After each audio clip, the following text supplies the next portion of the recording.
Good morning, everyone. Cindy Allen, Vice Mayor of Long Beach. I also serve as Chair of the Economic Development for the City of Long Beach. I co-chair our Intergovernmental Affairs, and then I sit on the committee for our Arts, Cultural, and Tourism Committee. I also have the privilege of representing our city as a board member of the National League of Cities, and then prior to serving, I served as a police officer for the city of Long Beach.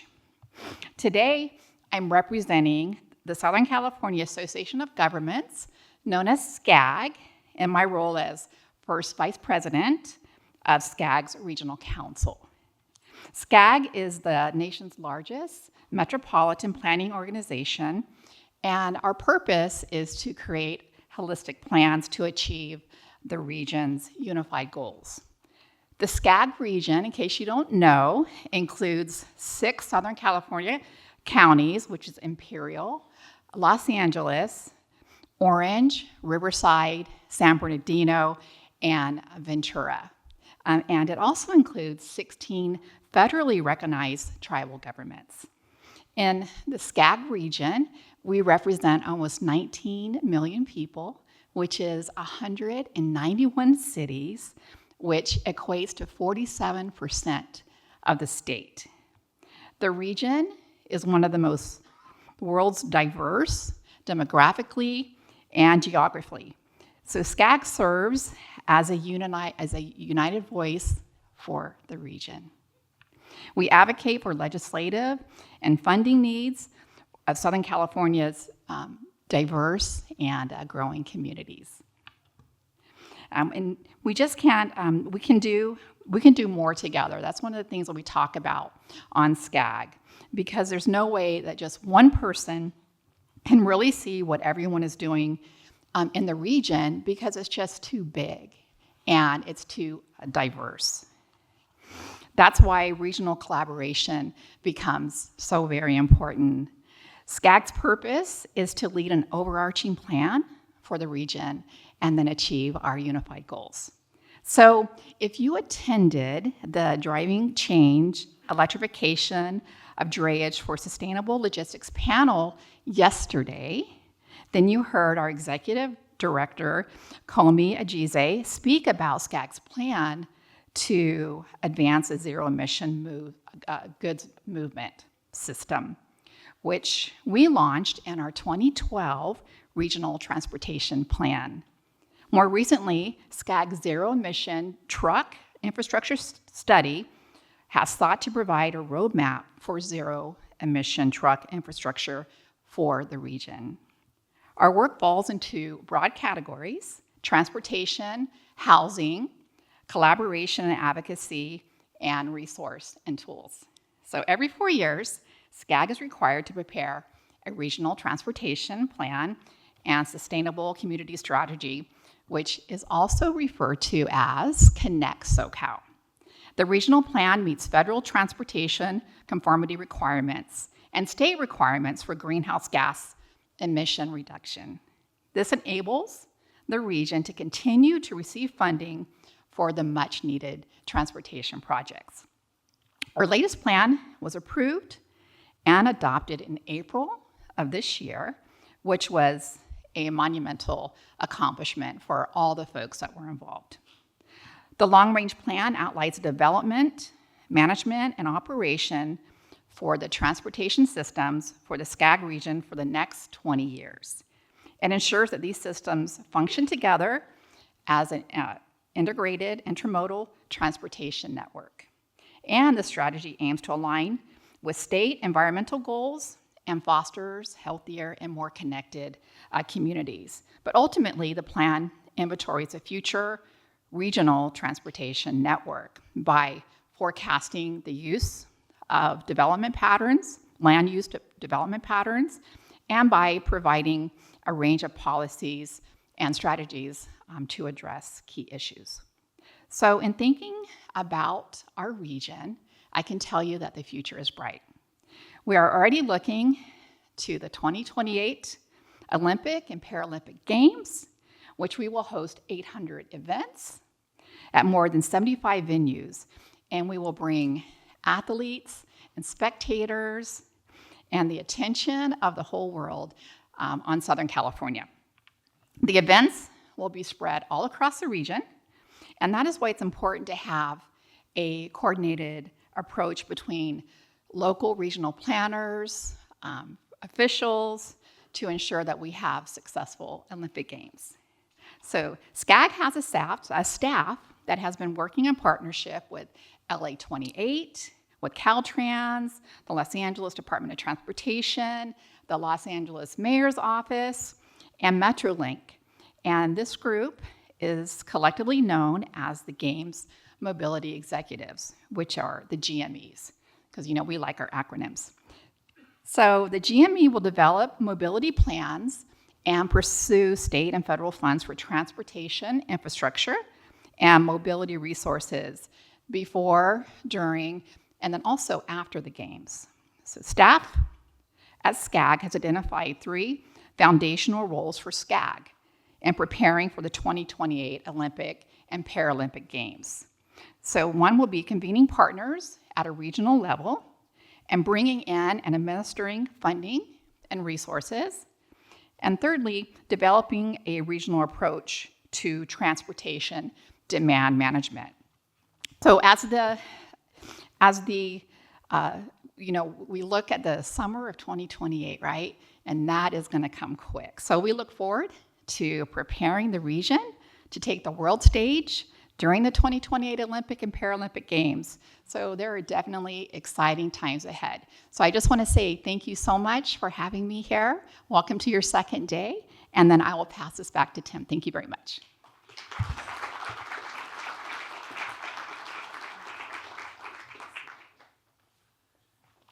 Thank you so much, Cindy. We're so delighted to be partnering with the Southern California Association of Governments, and I really wanted also to give a shout out to Kurt Hagman, the president of SCAG, to Kome Ajise, the executive director, to the chief government officer, Javiera Cartagena, who have always supported us since the very beginning of CoMotion in 2017. I'm now really delighted to welcome our next panel to talk about the road to LA 28 and looking at some of the new mobility solutions that will allow the Olympics to go through. So I'd like to welcome Jonathan Parfrey, Executive Director of Climate Resolve, who will be moderating the panel. Thank you. Good morning. I'd like to invite the other panelists up, please. Delighted to be here. And welcome. One of the key ideas that we hope to bring home is the discussion of aerial gondolas and their role in first mile, last mile solutions. And to begin with, I just want to give a little bit of history. I'm the founding director of an organization, a nonprofit called Climate Resolve. And you may ask yourself, why is a climate change advocacy organization involved with helping to support an aerial gondola? And I need to step back to answer that question. My professional life started in Boyle Heights in East Los Angeles, where I had the privilege of welcoming the homeless into my own home and serving homeless population down on Skid Row. Did that for 12 years. And so the community around East Los Angeles, around Chinatown, is very much embedded in my awareness. And then I became the director of a group called Physicians for Social Responsibility. And Physicians for Social Responsibility at the time was a sort of focused on environmental and national security issues. And I helped move that organization to become more of an environmental justice organization, where it has really excelled under new leadership in recent years.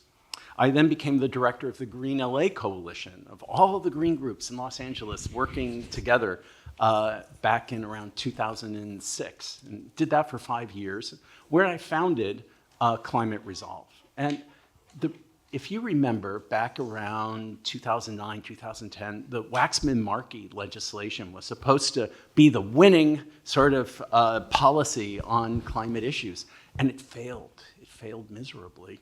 And what would replace that? And there was an analysis that we had to, rather than talking about climate change as a global issue, indeed it is a global issue, but people don't feel global issues. They feel things that they experience at the local level.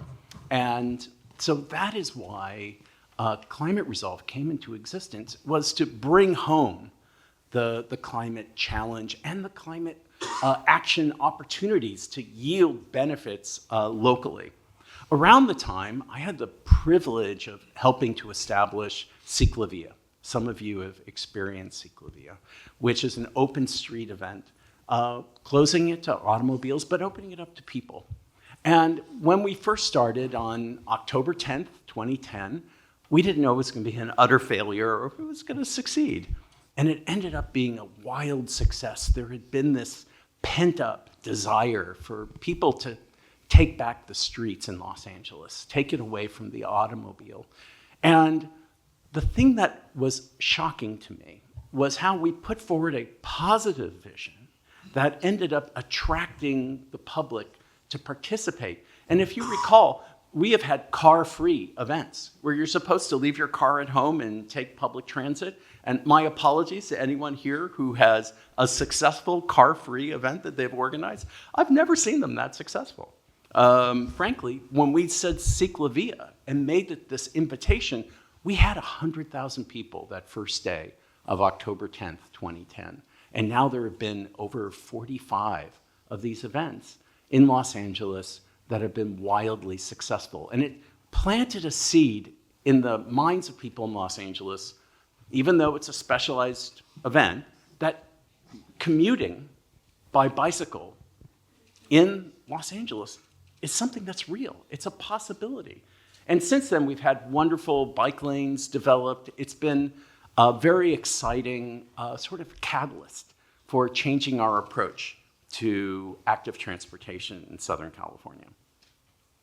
But with Climate Resolve, to answer my first question, how did a climate advocacy group get involved in supporting an aerial gondola in Los Angeles? And the answer is, we need a Ciclavia for public transit. We need something that is exciting, that gets people thinking that this is a viable option for them to engage in our public transportation system in Southern California. Unfortunately, there's so many people that, for whatever reason, there's a barrier for engagement. And we need to get people over those barriers. And this was the exciting opportunity that we saw. Something that could be beautiful, something that can be exciting, that can lead people to enjoying public transit in the future. Now, I get to be quiet at this point and ask our esteemed panelists to introduce themselves. So first up is Holly. Please introduce yourself and tell people about your agency and what you're going to bring to everyone's attention today. Thank you, Jonathan. Thank you, everyone, for being here. My name is Holly Foxcroft. I am a lead planner with Translink.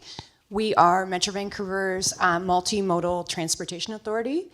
So we provide transit, walking, cycling infrastructure. We also operate bridges and maintain roads to support good movement in our region. My role within Translink is lead planner, and I am relatively new to the aerial gondola space. Just the past 4 years, I have been working in this space. My background is transportation and land use planning, principally in the Vancouver region, but elsewhere in Canada, and for a short time in France as well. This space is really interesting because there's a lot of promise with it, and I think a lot of promise with why people are often attracted to urban planning in the first place. You know, you come to this space because you want to see changes in cities, you want to make positive impacts on people's lives, you want to look at, you know, how can people move around cities where they don't have to be so car dependent? And I think that there's a lot of opportunity to explore in this session with these speakers about why aerial transit, you know, really could make pretty significant inroads where we're already seeing it elsewhere in the world, but really nascent in North America. So hoping to really kind of explore some of those details today with you. David, you're up next. Thank you. Thank you very much. I'm David Grannis, Exec Director of Zero Emissions Transit. A little bit about my background. So I have had a very, very charmed and blessed career. I had the opportunity to start very young working for the City of Los Angeles, for the President of the LA City Council. I worked on the 1984 games, so I really, really enjoyed yesterday's opening panel about really the lessons of Paris and where LA 28 was headed. LA 84 was really a special experience for me personally.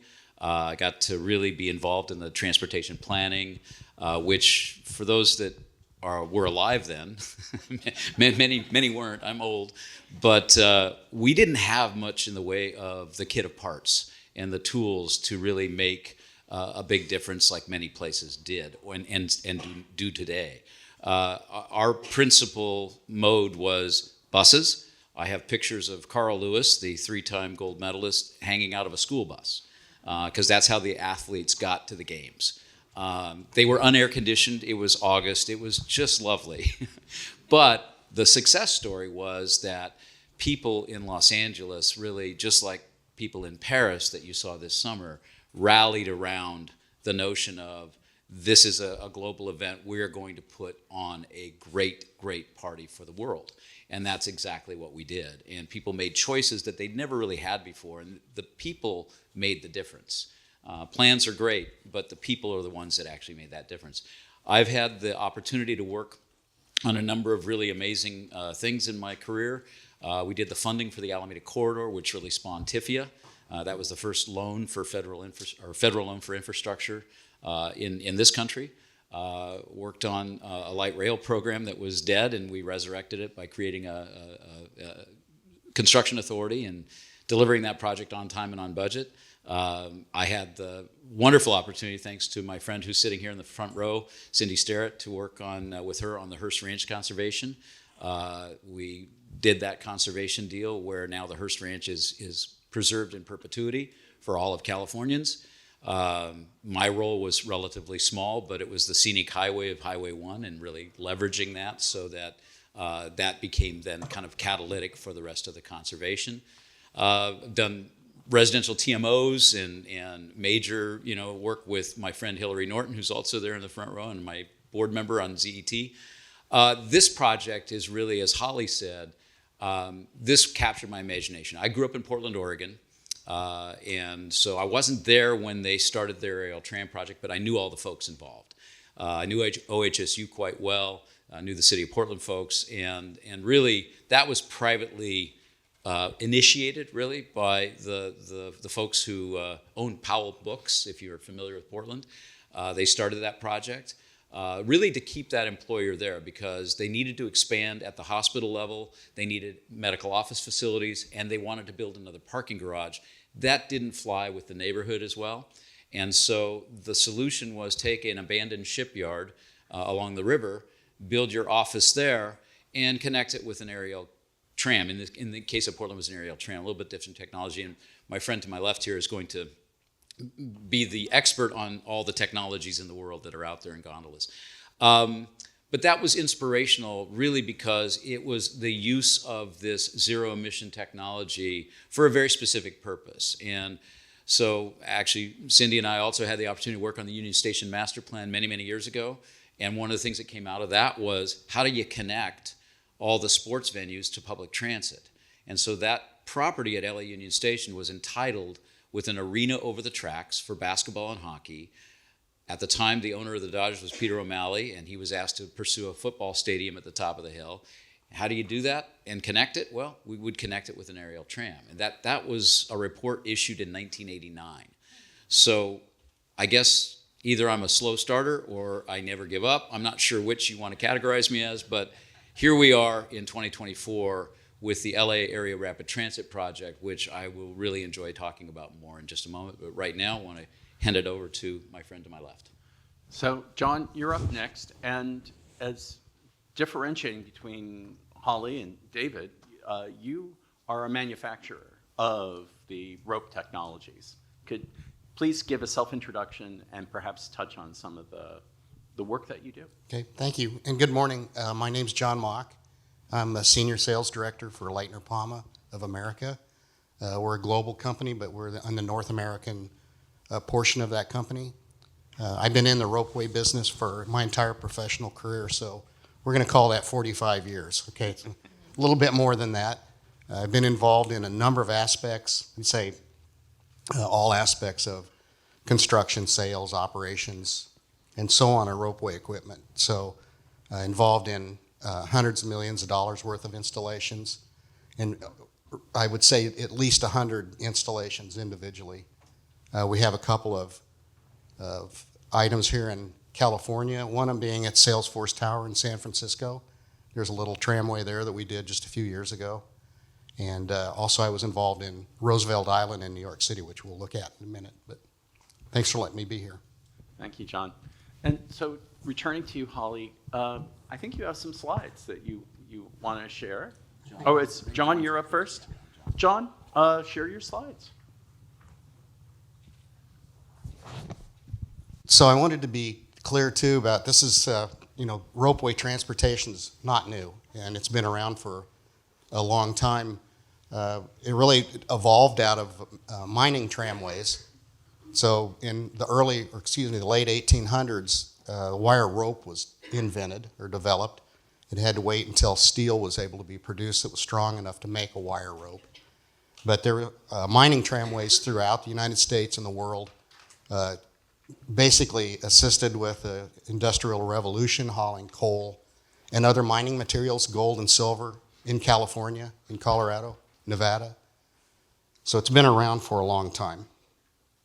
This particular tramway, I don't know where it's at, but this is a passenger tramway in 1907. There are records of showing ropeways as early as the 1500s, but those were done with hemp ropes, so there was a lot of limitations there. This is Roosevelt Island. This particular tramway was put in 1976. Roosevelt Island is an island in the middle of the East River.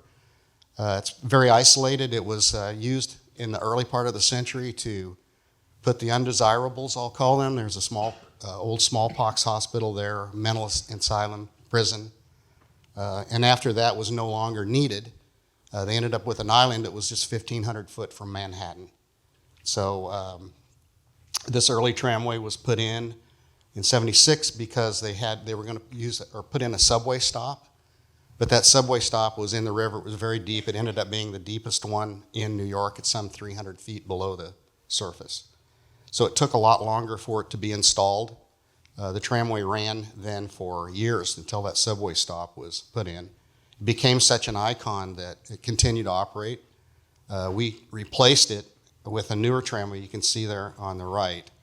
That was done 10 years ago, I'm going to say. I got to be the project manager on that one. So that's a older installation. It goes right next to the Queensboro Bridge. And it's about, 3,000 feet long, it says. So the aerial tramways are a little different technology. It runs with two cabins. This particular one is what I would consider a to and fro. So it's two separate units. That way it can respond to rush hour traffic. They can run one when it's not as busy. When it gets busier, they can bring them both online. This particular one is in Mexico City. This is a monocable gondola. It's more conventional like you would see at a ski area. This is a really cool installation. I happened to go there to look at it, the cable bus, I believe it's called. This goes connector to connect in some of the slums where the employees that work in Mexico City transit in from. It was very precarious, maybe even unsafe at times, where you have to ride on a minibus first and transition into a larger bus and then go to the subway and end up in the city. So there's a lot of room for extortion and other bad things to happen. And this has really changed the environment there in Mexico City. It is a massive unit, 6.6 miles long. It has a number of stops, and at those stops you can actually see the economic stimulus that's happening around it, new shops and so on. 7 stations, 305 cabins. And it has a lot of ridership. It's very popular, and people feel safe on it. The last one I'll show you, this is in Toulouse, France, the Telio. The Telio is, services from a subway station. It goes across a river, goes to a university, and then also to a hospital, I believe. And we went to see this one also. This is a 3S system. This is a more modern type system that we offer. Very big, high capacities, and it's very comfortable. It runs on about 30 to 35 passenger cabins. And you can see this is the connection to the buses and into the subway. Okay? And then this is one, we'll just leave this one up for now, but this is in Norway at Voss. There's a connection to mountain operation to the subway system. Thank you very much, John. Holly, turning to you. Can you give us an overview of the aerial gondola in British Columbia and how to get started? What are some of the challenges and opportunities? Great. So just to orient everyone, Metro Vancouver, we're on just straight up the coast from where we are now. Population is about 2.9 million. What you're seeing on the right is our service area for Metro Vancouver. So there's 21 municipalities, an electoral area, and a First Nation, Treaty First Nation that participate in our Mayor's Council. What's within the circle is the city of Burnaby, and that's where the project is that I'm going to be talking with you today. But I do want to point out on this map where you see, Burnaby, and then if you look far to the left, there's a little yellow tip of land on that peninsula. That's where the other post-secondary institution is in Metro Vancouver. So the one on the far left is called University of British Columbia, and the one in Burnaby is called Simon Fraser University. So those are two really big post-secondary institutions, and neither of them are connected to our rapid transit network. So that's the objective of the Burnaby Mountain Gondola, is to extend from our rapid transit network, which is an ALRT. It's an elevated, grade-separated, automated light rail transit that operates above grade for most of its route, and then below grade when it goes through the central business district and downtown area. The gondola, I kind of was laughing when I heard that your process started in 1989, because I feel like this is quite long, and it started in 2009, but it's, I guess, a baby. Anyway, this project was initially conceptualized as a way to solve some of the transportation challenges because it's on a mountain. SFU is located on a mountain. Now there's a residential area there as well. And when that residential area was conceptualized in 2009, they thought, what is a way that we can make the community more sustainable? And so they identified this kind of gondola connection. Translink, we did some studies in 2011 where we assessed different road-based and aerial-based technologies. And what emerged was the 3S gondola was really the preferred technology. And that's because it had the lowest impacts from an urban perspective, so we didn't need a lot of land to do it. One of the key characteristics of a 3S system versus a monocable system, so that cable bus picture that John had up, is that you don't need as many towers. So that means you don't need to acquire as much land, you don't need to disturb as much land either. So it has a lighter kind of urban footprint, which is really key. You can also see there's a lot of green around the university, and that's a conservation area. So that means we also wanted to limit the natural impacts to the natural area as well. So that's another reason why the 3S system really kind of rose above the other options. So for us, this is something we've been looking at for a long time. It's been advanced as a regional priority. I would say in the last 4 years, there's been a big pivot because there were concerns from the community that the route would pass over about this project. People had concerns about privacy. Are people going to be able to see into my homes? Will this system be noisy? People often think about the aspects they know. So they know that, sometimes the SkyTrain gets noisier and we have to grind the tracks and then it gets quieter. So people think, is it going to be like that? Is that going to be my experience? I can hear that from my house. We have a lot of ski hills in our area, really close to Metro Vancouver. I can drive from my house to a ski hill in 40 minutes. And there's one that is a gondola that was built in 1976, and it kind of buzzes. So people think, oh, am I going to hear that, right? Am I going to hear that from my home? So a lot of the work that I've done has really been understanding some of the challenges and barriers that people have encountered when they're thinking about this technology, and really trying to use data, use analysis to explore and kind of unpack what those barriers could be. So we did some noise modeling, monitoring and modeling to look at what would be the impact on the residential area, on the natural area. It's located really at the terminals, so the upper and lower terminal, small noise when it crosses over the towers, but nothing above background noise levels. So that was really key. Another piece that we did, you'll see in an upcoming video, is really trying to unpack that piece around privacy. What can people see from the gondola? Will people be able to see into my homes? But one of the other things the video captures is the great view, actually, that you're gonna see when you go and take this system. Through our design, we've continued to be able to refine the number of towers that we have, looking to kind of further reduce the towers. That's important, particularly in those green areas, because we want to limit the impact to the natural areas. As well, we've also been engaging with 4 First Nations. So BC, we have adopted UNDRIP, and so we are engaging with First Nations throughout all of our major projects. So we regularly engage with Coquitlam, Musqueam, Squamish, and Tsleil-Waututh First Nation to really understand what their interests are in the project and how we can incorporate them into the project. So part of that is we have brought forward archaeological work, which is something that we would normally do as part of the construction phase. And I think, some of the promise of the aerial gondola is that it's quick, right? Like you can put it up during an off-peak time in a ski season, right? So this is sort of the promise that we've heard, right? What we understand that there's, compared to other rapid transit, this can be relatively quickly from a construction perspective. So part of my job has also been protecting that, right?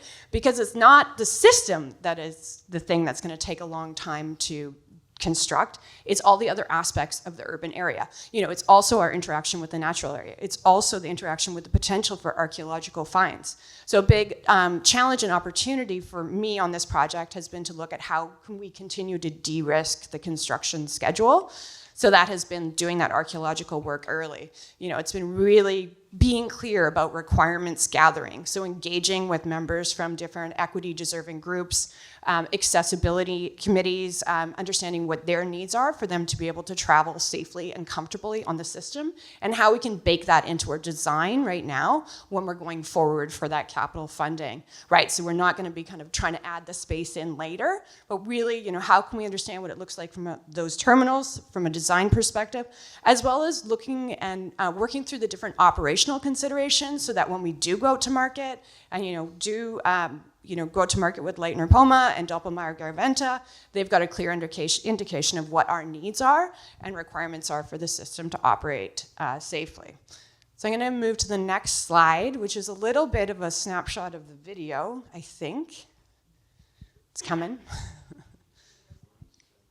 But why this project has been something that we are pursuing and have been thinking about for a long time is because it costs less to operate than the 2 bus routes it's replacing. So it'll cost us 40% less to operate.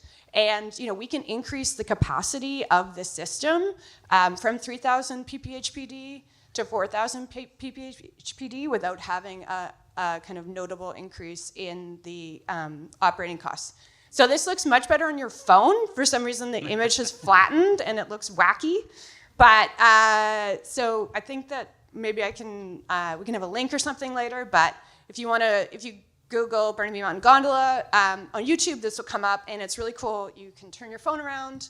We flew the route at the height and speed the gondola would travel with a 360-degree camera on a drone, and then we had this cabin modeled around it. And that really helped to kind of sway Burnaby Council to get their support for supporting this project, overcoming some of those concerns and fears that the residents had, and it brought that information and that data that people could then understand and explore. And I think that's one of the challenges with the wider adoption of aerial technology in North America is people struggle to conceptualize it. People are struggling to kind of overcome some of the barriers around what this new technology means for them and new in the urban area. I think John has done a great job establishing. It's not new overall, but people just aren't as familiar with it in this context. Thank you. And so we're coming back home to Los Angeles. David, I have the same question for you. The proposed aerial gondola will have its starting place at the Union Station, which is about a half a mile from where we are right now. And I would like you to discuss how the project originated and where it goes, and describe some of the challenges involved. Sure. The project, first of all, I want to clarify one thing that Holly said. I can be a slow starter and work at things for a long time, but I did not start working on this in 1989. The idea, for sure.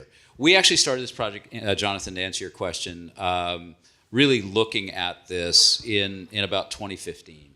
And our process really was very diligent. We needed to really find out if that 1989 report, was really still accurate. Was this the best approach? So we really did kind of a fatal flaw analysis. My friend Mike DeBrini's up there somewhere, really looked at this. He's known as the gondola guy. Really ran this to ground and looked at different approaches. Subway, very expensive. Light rail couldn't make the grades up this hill. So it's really funicular or a gondola technology or an aerial tram technology. We then decided to proceed with this. The path forward was really through LA Metro, and we needed to get environmental clearance if we were going to then pursue the project.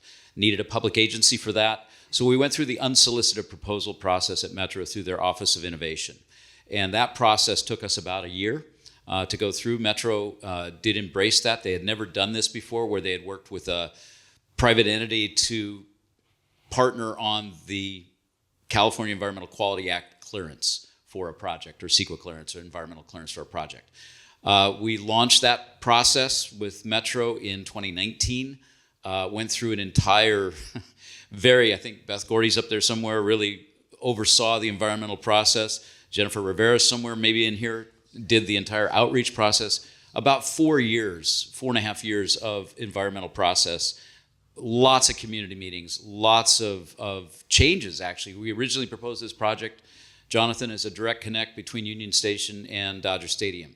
The Chinatown community was very engaged, came out and said, we really want a presence for Chinatown. There needs to be an intermediate station.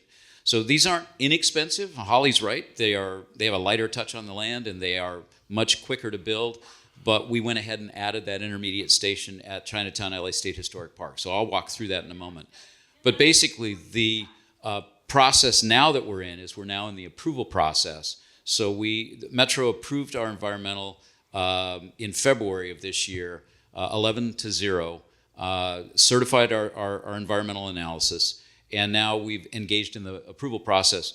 We have really two different kind of processes that we're going through. One at the state of California, and one within the city of Los Angeles. The state of California, we're crossing a state highway, much like they did in Portland, Oregon. And so we have to get the state highway department to say, yep, you can cross our highway. Good news is Portland did this, 10, 12 years ago. At state parks, the California State Park is the entity that operates and is the steward for the Los Angeles State Historic Park. And we're doing a general plan approval to specifically enable this station, which actually really will provide great access to LA State Historic Park and Elysian Park. And then in the city of Los Angeles, we have a specific plan process to go through at the city of Los Angeles. Holly's kind of described the same thing. Once we're there, we go to procurement, and we hope to be really at the point in procurement and begin construction in early 2026, and hopefully be open, as the teaser for this panel suggests, hopefully be open by 2028 for the Olympics.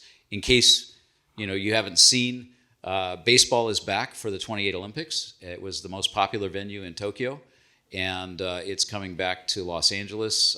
In '84, we had demonstration baseball, but it's much more robust now. I think we had 6 teams in '84 that played. It was fun, but this is now a full Olympic medal sport. So it's most likely that the venue will be Dodger Stadium. I don't know that there's many other places that will have that capacity. So it's important because there aren't a lot of other ways to get there. So that's answers really kind of a little bit of background on David, this. on the question of outreach, could you describe that very briefly? Sure. First of all, really Metro has their own process for outreach, and we actually prepared a plan that they approved, but we went way beyond that. So we had, I think, north of 30,000 doors knocked on in the surrounding community. Many different surrounding communities, the Chinatown community, the Victor Heights community, the William Meade Homes community, and then really the folks that oversaw this really went above and beyond. A lot of individual meetings, a lot of small group meetings, larger group meetings, many different public hearings, many different public informational meetings, a web presence, an online presence. A full countywide survey, which showed about 70% of county residents support this idea, and we're still doing it. As part of the state process, we just had last Saturday a meeting at Union Station, informational meeting hosted by the state parks folks on the general plan amendment for this project. So this goes on. I mean, we've been doing this now for 4.5 years, and we're still going. All right, thank you. If you might continue with the presentation. Sure, happy to. This is supposed to be there, thank you. A little video, just show you a little something about the project, like Holly did. So this is our Union Station. I guess there's no sound. That's okay. I won't sing, I promise. So this is, simulating, this is Alvaro Street, which is one. There we go. Old neighborhoods and new. All right, so let me just give you a little bit more information about the project. You heard in the video, it's a 7-minute ride. Right now, I think Jonathan yesterday, if you were in our workshop, talked about the Dodger Stadium Express, which is a really great service that Metro operates. It's funded by the MSRC, which is our air district. That service, on average, carries about 1,500 people. This will carry roughly 10,000 people before a Dodger game. So a huge increase in capacity. As John mentioned when he showed you Toulouse, that's a 3S system. Holly's system is a 3S system. Our system is a 3S system.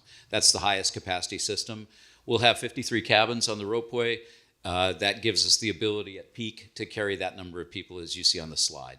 But this is not just operating to Dodger events and concerts and things at Dodger Stadium. Elysian Park surrounds Dodger Stadium. Elysian Park is the oldest and second largest park in Los Angeles.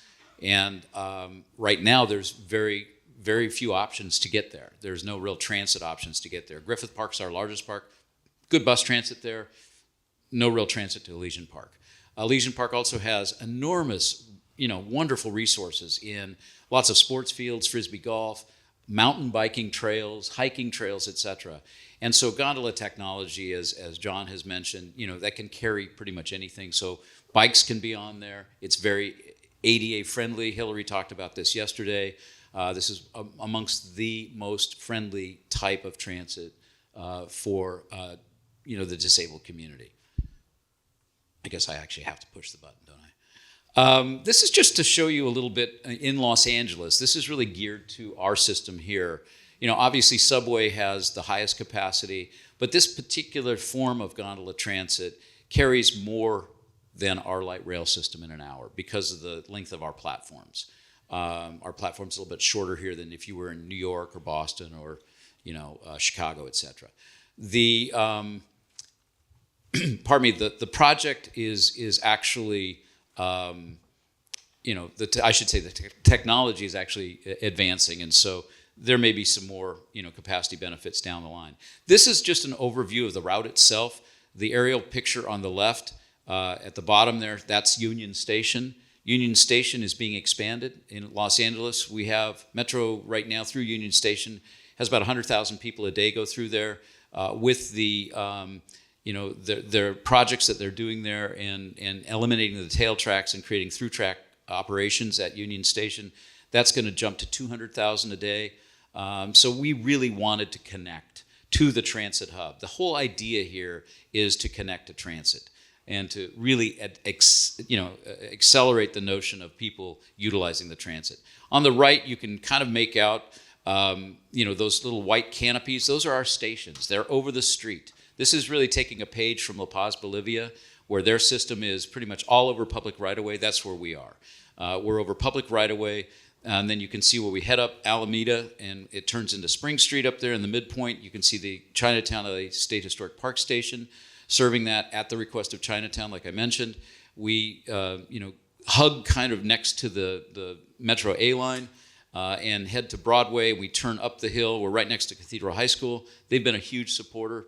Many of the Cathedral students actually take transit, but their walk experience from the Chinatown A-line station is not great. So this will give them the opportunity to actually, use the gondola, connect to the LA State Historic Park. Part of our process was including a pedestrian bridge that connects really from that area up along Broadway there where you see our junction down to the State Historic Park. So that will really give people access to the park that they don't currently have.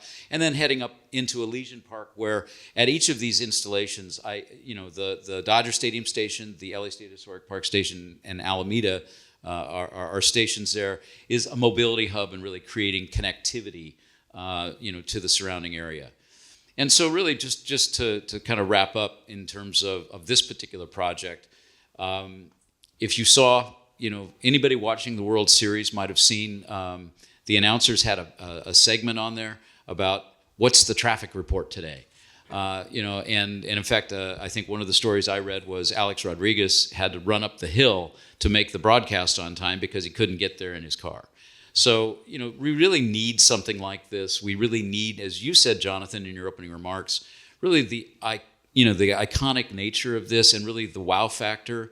It's zero emission. This is critically important to us from a climate standpoint, but it's also really attracting people. And so just to make it clear, one of the things that was important to the LA Dodgers was that their fans with their ticket would be able to ride this system for free. And that is what we're doing. Anybody in the community, the surrounding community, will be able to work or live. If you work in the community or live in the community, you will ride this system for your metro fare. And so that was really important to us. Thank you. John, I'd like to turn to you. I'm just curious how aerial gondolas have taken off around the globe.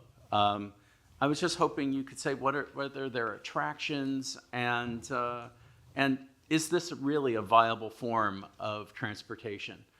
Beyond just getting to the ski slopes, is this technology appropriate for an urban environment? So, of course, I'd say yes on that. I think we've got approximately 40 installations worldwide between, both manufacturers. And it's getting to be much more popular. The solution with an aerial tramway or with a ropeway is the low impact on the ground. There's very little connection to the ground, but it also doesn't share right away with anybody else. It goes free span. It goes over obstacles. It's one of the reasons why it's become such a popular in ski business, because of going over crevasses or canyons and up the mountain. But it's same with the urban environment. If you think about with Roosevelt Island, they had a river to cross. That ends up being, Roosevelt Island ends up having nearly 17,000 people living on it now. Just a short 4 minutes away to Manhattan. People going to school, going to work. And then also there's quite a bit of tourism that goes on that machine also. So I think, too, another thing that's really interesting about the gondola or about ropeway is that it's efficiency. So if you think about this as compared to a bus or a train, the power unit is stationary, so it's mounted in the station on the floor. The power is transmitted by the hall cable to it. All the cabins are connected to that, so all the ones that are going one direction are countered by the others going the other direction. So it's a very low horsepower, very low energy use to begin with, just in its nature. You're basically overcoming the friction of the machine, and whatever weight is left that's not countered. So if you think about it with a bus, you're not carrying all the drive gear and all the suspension that has to go with that drive equipment. So we have also a technology called direct drive 2, which is a real low energy use. It doesn't have a gearbox, so it doesn't have all the oils and greases. And it's very energy efficient also. Fully regenerative, so that when it stops or when it's transporting basically down, it's producing power, it's fed back into the grid. So I think for those reasons, if you think about with Mexico City, there was no way to find a pathway for increasing the road or putting in a rail system, and so they had to go over the buildings, and that's what worked well there. So other parts of Latin America as well. There's like La Paz, there's Medellin. Could you maybe describe those systems and how they operate? Well, I think most of all the Latin American ones are similar. They're to provide transportation for people who are in slums, basically, to get them into the city for their work and make a safer transportation system for them. That's great.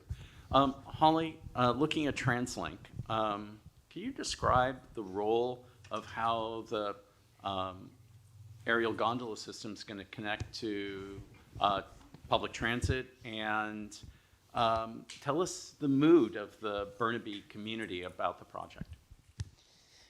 So the map I had up earlier, it showed a really important detail, which is that this is essentially we're able to extend the rapid transit network. And we weren't able to do that with any other mode. Right now, Burnaby Mountain is serviced by buses, and so no other mode can make it up that steep slope except for aerial transit. Much like California, we're facing an affordability crisis. We're facing a climate crisis. We have about 1 million people that are going to be moving to our region in about the next 10 years, 400,000 jobs that are going to be added. And after this election, maybe more. Maybe more, right? Exactly. Yes, that's right. I have a friend who's a lawyer. Talk to me after.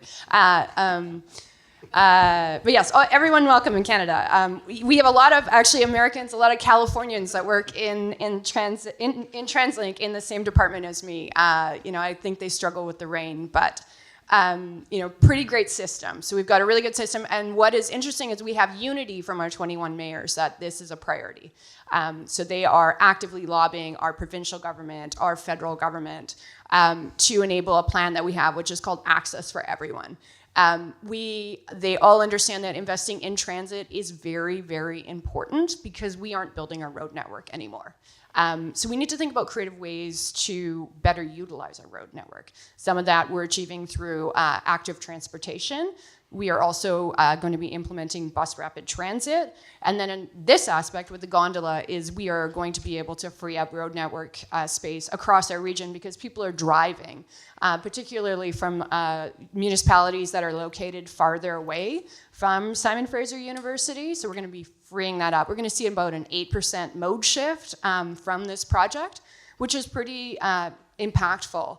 And we're going to be able to reduce congestion, reduce local air pollution, and GHG emissions. So, one of the aspects that's really important to this project is it's going to contribute to our net zero emission objectives. We're trying to move to 100% net zero fleet by 2050, 50% by 2035.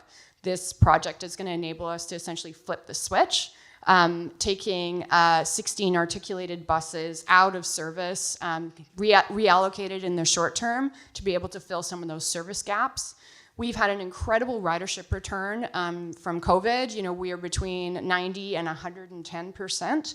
And we haven't had significant investment in our transit network since 2019. So this project, I think there's it's got a lot of legs and a lot of interest in a lot of different areas. One of the other things, that it's going to enable is that it's going to touch on some of the affordability crisis as well in our region. Because of that reliable, resilient, fast, frequent connection between the SkyTrain network and the top of Burnaby Mountain, there is going to be an increase in housing that can be provided there that otherwise we wouldn't have been able to unlock. So that's something that we've been working really closely with the City of Burnaby, Simon Fraser University, to be able to enable that land use policy change resulting from this project. this project's got a lot of, I think it's got a lot of interest throughout the region, particularly with the students. We've gone through 3 rounds of public engagement since 2020. We've got about an 84% support rate throughout the region, 79% in the city of Burnaby. I would say it's pretty split in the residential community that it passes over. That community was founded and conceptualized as kind of a conservation community, so it has lots of trees in it. It's pretty remote, and so I think people feel like they're in many ways stewards of the natural environment. But interestingly, immediately adjacent to them is a very large fossil fuels storage facility. It's called a tank farm. So they've had the localized impacts because that's doubled essentially the capacity. So a lot of localized impacts, a lot of negative impacts from kind of the urban realm spilling over. So, I think we heard from someone earlier today, and that, that's something we've done throughout our process is really tried to engage with that community, understand what their needs are, see what we can move the dial on through design. So, for example, we're over the 30-meter separation, privacy separation that the city of Burnaby has. We stay above that tree canopy. We don't have any towers in the residential area. We've really tried to, respect that area, but also provide those residents opportunities to use the system. So I think people are really excited. All the people who work at Simon Fraser University, who live at Burnaby Mountain, have been banging on the doors and being like, when was this gonna happen? So we're in line right now for consideration to be part of the next capital plan that Translink has. We've had an election recently. We're probably going to have a federal election. I imagine it might trend the similar way that it has in the US, so we've got some uncertainty there. In Canada, we're very unlike the US because we don't have a dedicated fund for capital investments in transit. So we have to kind of go every time, cap in hand, to the provincial government, to the federal government, and say, okay, here's what we want you to fund, and then we have to do a negotiated process. And we have to do that every 3 years, and so it's really challenging to have to kind of go through this uncertainty. And that's partly why this project has taken a long time. And I would say one of the other aspects is because people's familiarity with this technology is that it's a nice to have, not a need to have.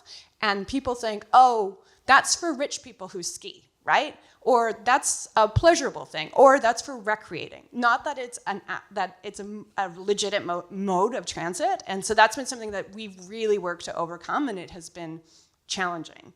I think, when I think about the wider spread application of this technology, having that kind of centralized base of information where transit planners and engineers can start from would be so critical, because otherwise you're having to gather it and acquire it. And I've had many, many meetings with Leitner-Poma, with Doppelmayr-Garaventa, where I've learned, I've worked with Mike, the gondola guy, to really learn how does it operate? What does it mean for this system to be integrated into our transit network? And that's a really big barrier for other places to overcome. So, I think the hope is once, if our system gets funded, if LA gets in place, it's going to be easier for other people and to break down some of those silos and barriers to this form of transit. David, Holly brought up some really interesting concepts, that there are these economic benefits by increasing that mobility, that capacity for people to experience these new areas that have been sort of not around previously. And is the same true for the Los Angeles aerial gondola? And then could you also describe what some of the co-benefits might be to the surrounding community in terms of electricity and backup energy storage and improving the grid? Sure, let me start there. So one of the really wonderful parts of our process has been really doing a deep dive on gondola technology. And just by way of information, and John, way more skilled at this background than I am, but what we've learned is, most of these systems, if not all of them, have a diesel backup system. So they all have to have a backup system, at least to bring cabin back to base if there's a problem, if there's for LA, or California, if there's a grid emergency and power goes down, you've got to have a backup to bring that back to base. We worked a lot with our Los Angeles Water and Power Department, which I know as a former commissioner you're quite familiar with. And they really have an aggressive approach to green power and really getting to zero emission themselves. And so we worked hard to develop an electric battery backup system that our engineering folks really spent some time on. So each of our installations, so at each of the stations, at our junction, and at the three towers, will have a battery backup system that feeds our system in case of an emergency, but more importantly, for the community, that power can be harvested by LADWP in a grid emergency, in a grid stress period, and that power can keep the lights on and keep the air conditioning on in the community. Because we only need it if we need to, bring cabins back.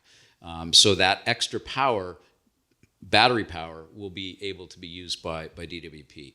In terms of your point or your question, Jonathan, about the benefits, there's been a whole lot of work done. Again, Jen Rivera's done a lot of work in the community. A lot of small businesses are supporting this system because this system brings people to Chinatown. This is an attraction to Olvera Street. These communities were enormously impacted during COVID. The merchants in Olvera Street were enormously impacted.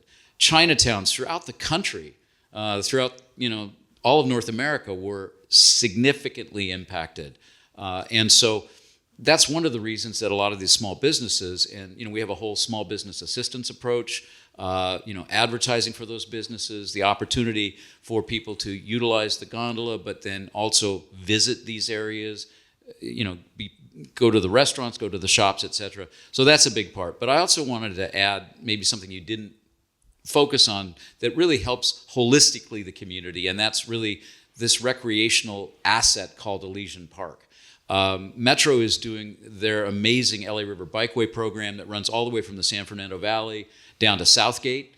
The opportunity here at LA State Historic Park is there's going to be some access opportunities off that bikeway. As you know, gondolas can carry bikes quite effectively. So you can use the LA River Bikeway and access Elysian Park via the gondola, all on transit, all on bike.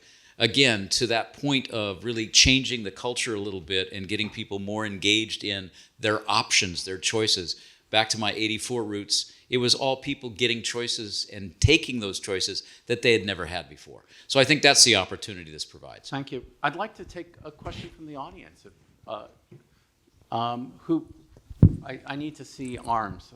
Here. Oh, okay, sir. You. Excuse me.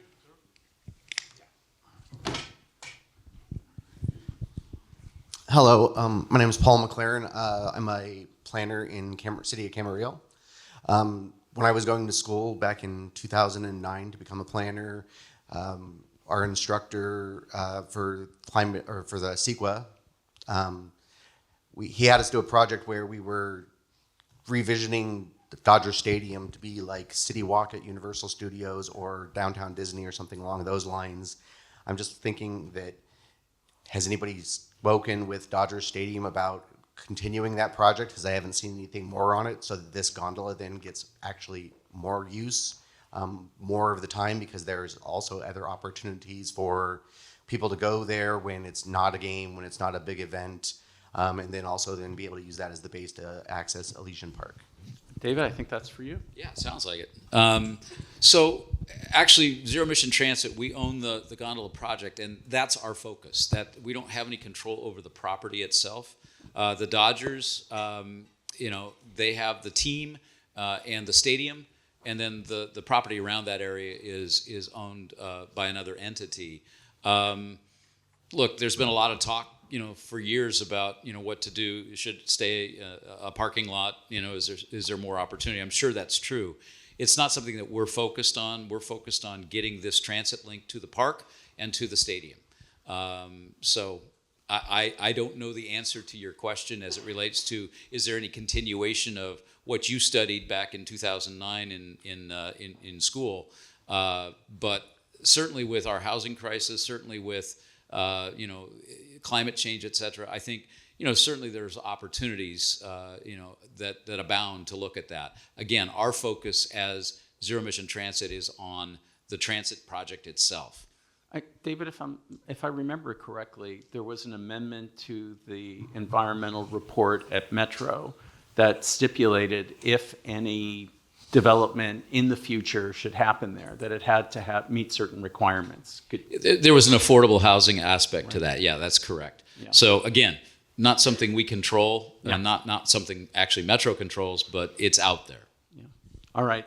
Could I ask the audience to please thank the panelists for an excellent presentation on aerial gondolas?